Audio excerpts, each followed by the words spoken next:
जय Uttarakhand. Welcome to Golu Molu पहाड़ी channel. स्वागत है आपका हमारे चैनल पे।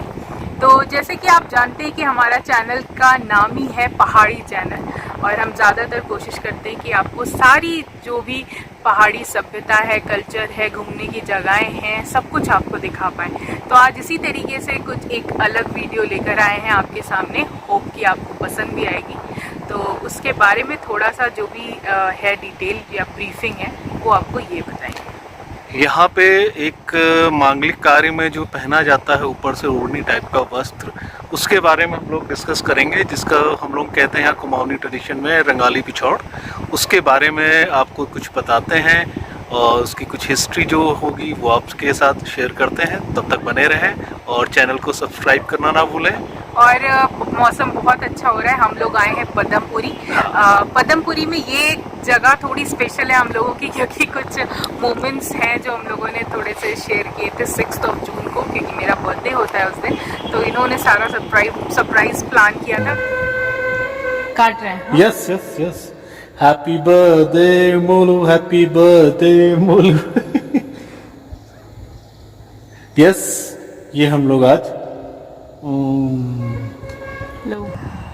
जैसे कि हमने पहले भी आपको बताया शुरुआत में इंट्रो के टाइम पे कि ये रंगोली पिछाड़ हमारे कुमाऊं का पारंपरिक पोशाक है, और इसको सभी मांगलिक कार्यों पे शादीशुदा महिलाओं द्वारा धारण किया जाता है।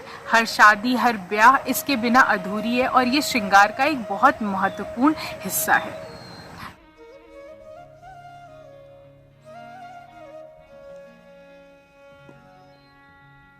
तो कैसे मांगलिक कार्य वो आपको ये बताइए।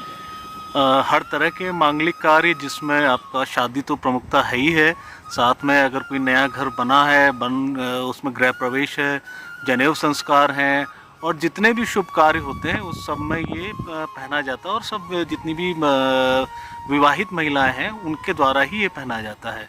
और ये चाहे आप शुभ कार्य में आप चाहे जितना अच्छा कपड़ा पहन लें, चाहे जितने अच्छे डिज़ाइनर कपड़े पहन लें, लेकिन अगर आपने ये रंगोली पिछौड़ पर ऊपर से डाल रखा शुभ कार्य में, तो ये आपकी क्या कहते हैं खूबसूरती को भी और ट्रेडिशन को भी बहुत अच्छे से दिखाता है। और उसके साथ भी कहते हैं कि ये इसको पहनना बहुत शुभ होता है, क्योंकि हमेशा जो इसका जो प्रिंट है उसके जो आप रंगोली पिछौड़ को बीच में देखेंगे तो ज़्यादातर रंगोली पिछौड़ में स्वास्तिक का चिन्ह बना होता है,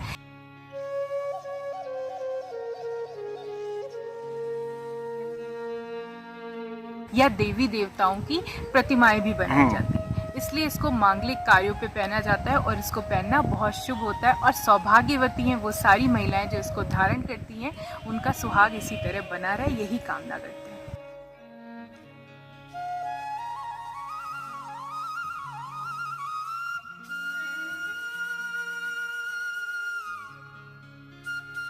पुराने ज़माने में जो होता था वो घर पे ही लोग बनाते थे रंगोली पिछौड़ को, और वो जो उसका डायमेंशन होता था कपड़े का, वो मोटा मोटी 3 मीटर से 3 मीटर और 1.25 मीटर का रहता था। जो 3.5 मीटर 3 मीटर के अप्रॉक्स आप मान लीजिए, 1.25 मीटर ऐसे ही रहता था।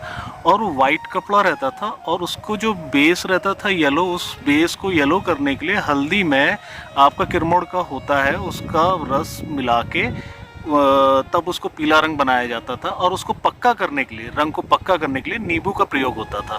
तो बेस जब पीला बन जाता था तब उसको सुखाने के लिए रख देते थे, तब उस पर लाल कलर पे आते थे हम लोग। लाल कलर, तो लाल कलर जो था वो बनाते थे सुहागा और हल्दी को मिक्स करके, और उसको भी गाढ़ा करने के लिए उसमें नींबू का प्रयोग होता था। और जो पीला कलर इन्होंने बताया, किरमोड़े की जड़ का के रस का प्रयोग किया जाता था। सोचिए कितना ऑर्गेनिक है।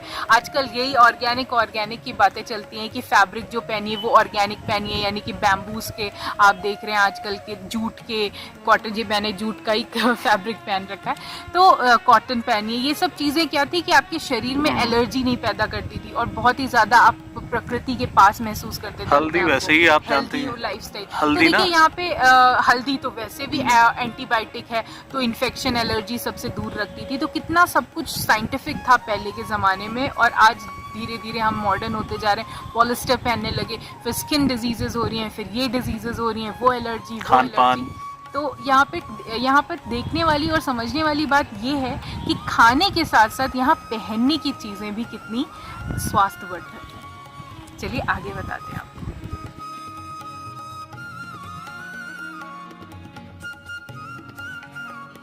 पीले रंग को जैसे कि इन्होंने बताया कि उसे धूप में सुखाया जाता है, उसके बाद जो मैंने बताया कि लाल रंग से इस पे छापे बनाए जाते हैं। तो वो जो प्रिंट किया जाता था लाल रंग के साथ, जैसे मैंने बताया सुहागा और नींबू के रस को मिला करके लाल रंग, पर वो धूप में नहीं सुखाया जाता था, वो छांव में सुखाया जाता था, क्योंकि वो फिर रंग फीका होने लगता है।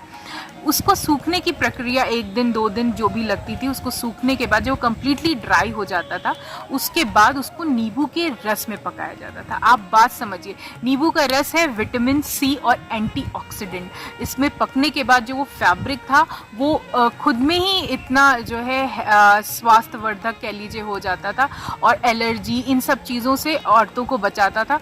और वो जब उसको ओढ़ के लपेटती थी तो उनको किसी भी तरीके की इस तरीके की जो फैलने वाली डिजीजेस हैं उनसे दूर रहती थी। क्योंकि जो पहले इसके जो रंगोली पिछौड़ था, इसको नई नवेली दुल्हन ही धारण किया करती थी शादी से लेकर के, जब तक उनकी मुंह दिखाई और सारी मांगलिक रस्में चलती रहती थी।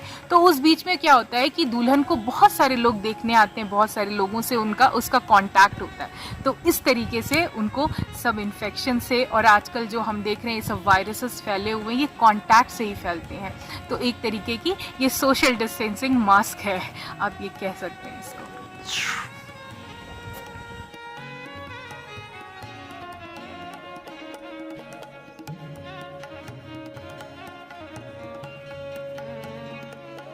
तो आप देख रहे हैं ये मैंने रंगोली पिछौड़ धारण कर रखा है। ये मेरा खुद का रंगोली पिछौड़ है जो मैंने शादी से लेकर और भी मैं सारे मांगलिक कार्यों में पहनती हूँ। स्पेशली जब मैं अपने ससुराल जाती हूँ गांव, तब ज़रूर इसको धारण करती हूँ। तो आप अगर देख रहे हैं, आप नज़दीक से दिखाइए ज़रा इसको। ये देखिए, आप ये देख रहे हैं इस पर ये गोल गोल ठप्पों के निशान, यही पारंपरिक डिज़ाइन है इसका। तो ये कैसे बनता था, ये उस ज़माने में इतने अच्छे ठप्पे कैसे बनाए जाते थे, इसकी भी एक कला है जो बहुत कुशल महिलाएं बनाती थी। जो बीच में इसके स्वास्तिक बनता है वो भी। तो मैंने बताया कि इसको नींबू के रस में पका लिया जाता था छाँव में सुखाने के बाद। उसके आगे जो प्रिंटिंग का प्रोसेस है वो शुरू होता था। तो वो ये बताएंगे कि उस समय ये कैसे किया जाता था। जो ये ठप्पे आप देख रहे हैं, ठप्पे तो आज के टाइम में मशीन से होने लग गए हैं। पहले क्या होता था, जो चवन्नी के आकार के सिक्के होते थे तो उससे ये ठप्पे बनाए जाते थे। और इसको जो स्वास्तिक वगैरह बनाया जाता तो वो एक सिक्का रख के उसको आधार बना के तो स्वास्तिक बनाया जाता था। और ठप्पे सारे सिक्के से ही बनते थे पहले, जैसे आप अभी देख रहे हैं। ये तो सब मशीन प्रिंट है, लेकिन उस समय ये हैंडमेड, जिसकी आजकल कितनी वैल्यू है। आप हैंडलूम के प्रोडक्ट्स लेते हैं तो ये ऐसे चवन्नी रखी जाती थी, यहाँ पे ठप्पा लगाया, फिर उसी चवन्नी को थोड़े गैप दे करके फिर दूसरी चवन्नी को लपेट कर यहाँ ठप्पा लगाया गया।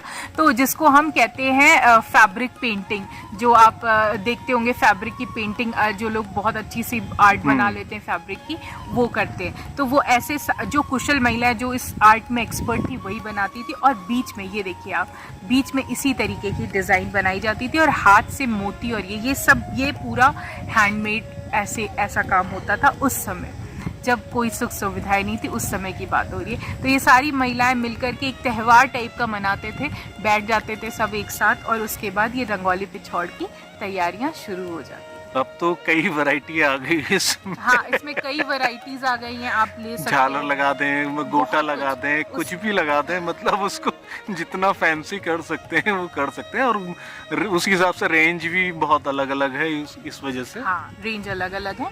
और ये जो ठप्पे थे ये भी सुहागा और नींबू से के ही थे। तो सारी चीज़ें इसमें जो हैं आप देखेंगे वो हर्बल और ऑर्गेनिक है, इसमें कोई केमिकल का प्रयोग नहीं किया गया है।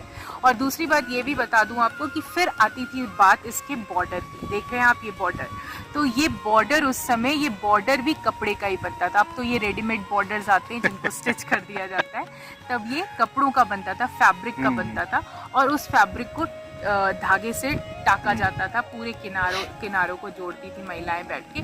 तो ये भी एक तरीके का एंजॉयमेंट था, एक तरीके की एक आर्ट थी जो अब खोती जा रही है, विलुप्त होती जा रही है, क्योंकि फैक्ट्रीज लग गई और अब प्रिंटिंग है, लोग प्रिंटिंग से कर रहे हैं। तो ये गांव में भी ये खुद का बनाने का चलन जो था वो धीरे धीरे डिमिनिश हो गया, खत्म होता जा रहा है।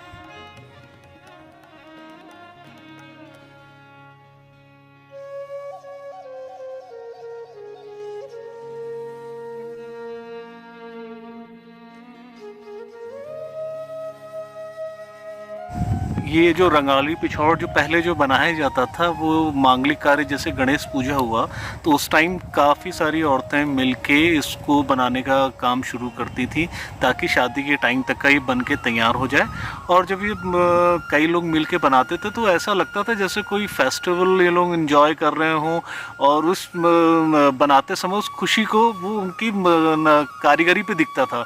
और सबसे बड़ी बात है कि ये एक आने वाली दुल्हन के लिए सारी औरतें जब बनाती हैं मिल करके तो एक रिलेशन कहीं ना कहीं वो एक संबंध पहले से ही स्थापित कर लेती हैं, जो कि अब हमारे रिश्ते जो है आजकल देख रहे हैं बड़े मॉडर्न और बड़े प्रैक्टिकल होते जा रहे हैं। तो पहले देखिए कितना अच्छा था कि वो औरत अभी प्रवेश नहीं करी है घर पे, आने वाली है, उसके आने के स्वागत में सारी महिलाएं मिल करके, उसकी कोई सास है, कोई नंद है, कोई देवरानी है, कोई है और सब बैठ करके उसके लिए ये बना रही हैं कि वो नई बहू आएगी तो हम उसका इस तरह स्वागत करेंगे, या इवन उसके मायके में उसकी माँ उसकी विदाई के समय रंगोली पिछाड़ पहना के उसको भेज रही है। तो ये सब कुछ कितना अच्छा लगता है, कितने सारी चीज़ें, कितनी भावनाएं इसके साथ जुड़ी और कितना इसमें विशेष जुड़ी रहती हैं नई जो बहू आती है उसके लिए, और कई सारा प्यार इसमें जुड़ा रहता है, इसमें सम्मान जुड़ा रहता है, इसमें आस्था जुड़ी रहती है। बहुत सारी चीज़ें उस टाइम उस रंगोली पिछौड़ से जुड़ी रहती हैं जो आज कहीं ना कहीं खत्म ही हो रही हैं क्योंकि लोग आजकल बहुत आर्थिक होते जा रहे हैं, उसके साथ साथ जो रिश्ते वो बड़े ही प्रैक्टिकल होते जा रहे हैं। टाइम नहीं है, कह सकते हैं कि लोग ज्यादातर रिश्ते इसलिए निभा रहे हैं कि चलो इनसे कोई काम निकल जाएगा अपना। खैर एनीवेज इस पे नहीं जाते हैं, लेकिन पहले की बातें जब करते हैं तो बड़ा अच्छा लगता है, बहुत सुकून महसूस होता है कि मोबाइल में तब कोई नहीं व्यस्त रहता था, व्हाट्सएप में लोग इस तरीके से सोशल होते थे, लोग इस तरीके से इंटरेक्शन करते थे। आप भी कुछ इस तरह का काम करिए ताकि चाहे रंगाली बिछौड़ ना बनाए लेकिन कुछ और करें, लेकिन आपस में कुछ ऐसा एक्टिविटी करें, कुछ करिए ग्रुप एक्टिविटीज, ताकि फिर से वो फैमिली में एक जो है वो एक जो पारिवारिक समय है वो फिर से वापस लौट आए। मोबाइल व्हाट्सएप ये सब चीज़ चलते रहेंगे, लेकिन ये भी बहुत करना ज़रूरी है। इसके साथ साथ एक और बात बताना चाहेंगे कि ये सब तो बनाया जाता था, ये सब किया जाता था, ये सब होता था गणेश पूजा के दिन। उसके बाद ये वैवाहित औरतें उस समय जो नव विवाहित थी वो पहनती थी, लेकिन अब हर सुहागन औरत इसको पहनती है। ये अमेज़न पे अवेलेबल है, अगर आपको पसंद आता है तो आप उसे खरीद सकते हैं। यहाँ तक कि 8 से 10 हज़ार रुपए तक के रेंज का कोई वो नहीं है, रेंज कुछ नहीं, 1000 से शुरुआत होती है, 8-10 तक के जाता है। डिजाइनर हैंडलूम प्रिंटेड जो होते हैं वो फिर वो महंगा सिल्क फैब्रिक, फिर वो कई फैब्रिक्स में होता चला जाता है। मैं प्रेफर करूंगा आप उत्तराखंड आए, उत्तराखंड से जरूर लें और ये थोड़ा सा बार्गेनिंग करेंगे तो अच्छा लगेगा आपको भी, और सामने आप देखेंगे, आपको वैरायटी कुछ हो सकता है, हिस्ट्री भी बताएं उसके बारे में। तो मैं प्रेफर करूंगा आपको कि आप आए उत्तराखंड, घूमें और ये ज़रूर लेके जाएं। अब ये जो हस्तकला जो है वो कुछ जगह अल्मोड़ा में एक आध जगह होगी और बागेश्वर में भी शायद एक आध जगह ही कुछ परिवार हैं जो अभी और कुछ परिवार हैं बागेश्वर के जो अभी भी ये हाथ से अभी भी ये पिछौड़ा बनाते हैं जैसे पहले ज़माने में बनता था। पर अब धीरे धीरे ये सब कलाएं विलुप्त होती जा रही हैं। गिनती के कुछ परिवार उत्तराखंड में बचे हैं जिन्होंने अभी भी इस धरोहर को उसी तरह संवारे रखा है कि नहीं? और क्या। और ये जो है रंगाली पिछौड़, ये कुमाऊनी सम्मान से कह लीजिए, कुमाऊनी पहचान से कह लीजिए, कुमाऊनी सभ्यता से कह लीजिए, ये जुड़ा हुआ है और आज भी हमेशा जुड़ा ही रहेगा जब तक ये कुमाऊनी संस्कृति बनी रहेगी। तो इसलिए इसके इतना रिस्पेक्ट है और ये इसको पहन के हम जो खुशी और जो गर्व महसूस करते हैं कि हम कुमाऊनी हैं, वो एक फील आता है। तो और आशा करते हैं कि ये फील आने वाली जनरेशन्स को भी मिलता रहे। इसके लिए बहुत ज़रूरी है कि हम ऐसे धरोहरों का सम्मान करें, ऐसे पोशाकों को धारण करें। इसको आशा करते हैं ये वीडियो आपको ज़रूर पसंद आई है। अगर पसंद आई है तो प्लीज़ इसको लाइक करना बिल्कुल ना भूलें। और जो भी नए व्यूअर्स हमारे साथ जुड़ रहे हैं, फ्रेंड्स, आपसे रिक्वेस्ट है कि हमारी चैनल को ज़रूर सब्सक्राइब करें और ऐसे ही हमारे साथ जुड़े रहें। धन्यवाद। तब तक बने रहें। शुक्रिया, धन्यवाद।